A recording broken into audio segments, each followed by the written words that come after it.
much compliments. Compliment in English. What is the name of compliment in English? Compliments. Too much compliments can lead to a syndrome. Yeah, exactly.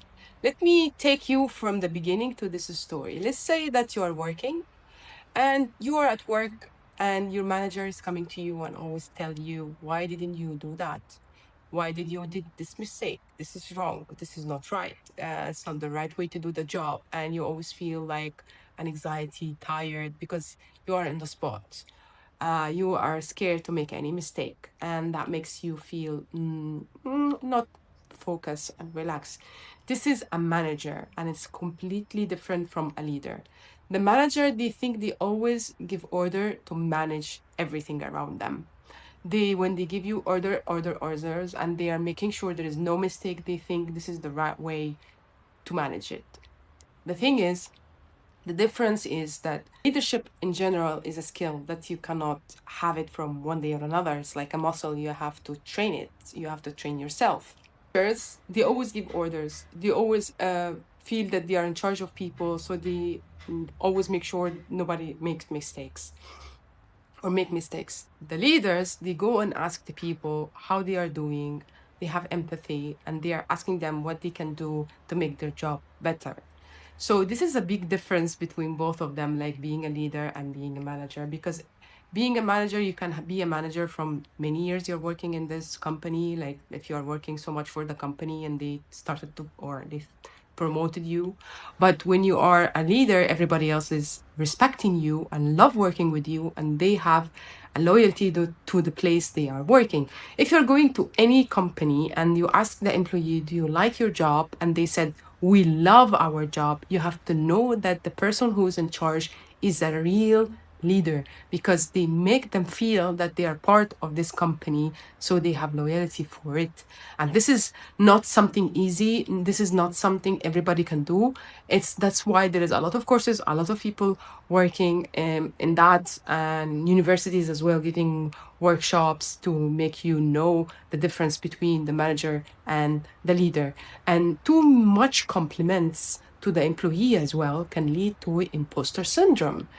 And if you also did the opposite and you always underestimate them, they will feel like they are like everybody else, that they lose the trust in their skills, that they feel like they are replaceable. So to keep that balance is kind of challenge.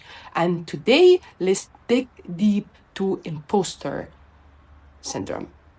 What is the imposter syndrome? The imposter syndrome is feeling like a fraud despite success.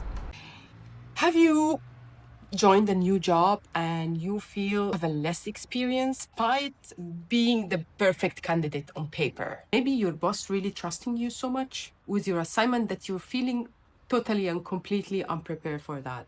So the imposter syndrome is that giving you compliments too much.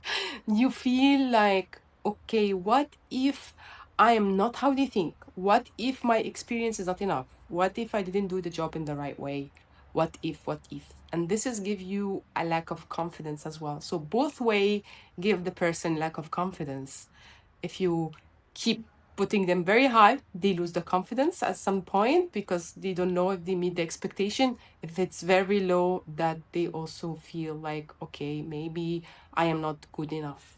It was mentioned in one of the articles by the physiologist Paulina Rose that 70% of the young generation are suffering from imposter syndrome, that they feel they are fraud, or maybe they are not experienced enough, as the CV said.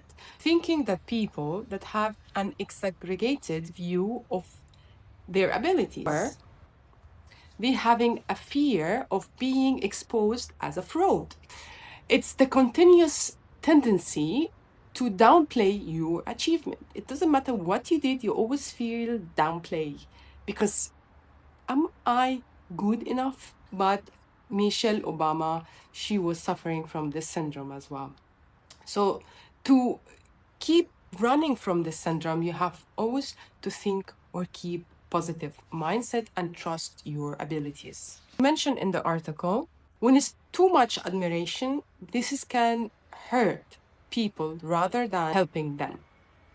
Really, of those people already having a self-doubt. So never expect that all the people are confident enough or they trust their abilities. If you're feeling this syndrome, the first thing is to keep your mind positive. The second thing is confidence. Confidence will help you to kill it.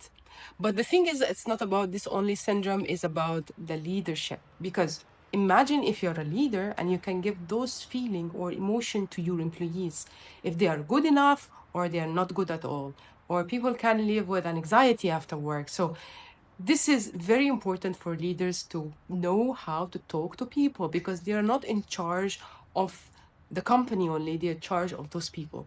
When you're a leader and someone junior, for example, come to you and say a problem and they are not answering your phone, or you never care, or you never feel like you are responding to them, or never give your attention, this makes them feel unwanted. This makes them feel that they are in the wrong place because they are not here, they are not valued, they never they cannot say how they think, and this is actually will bring the company down, not up.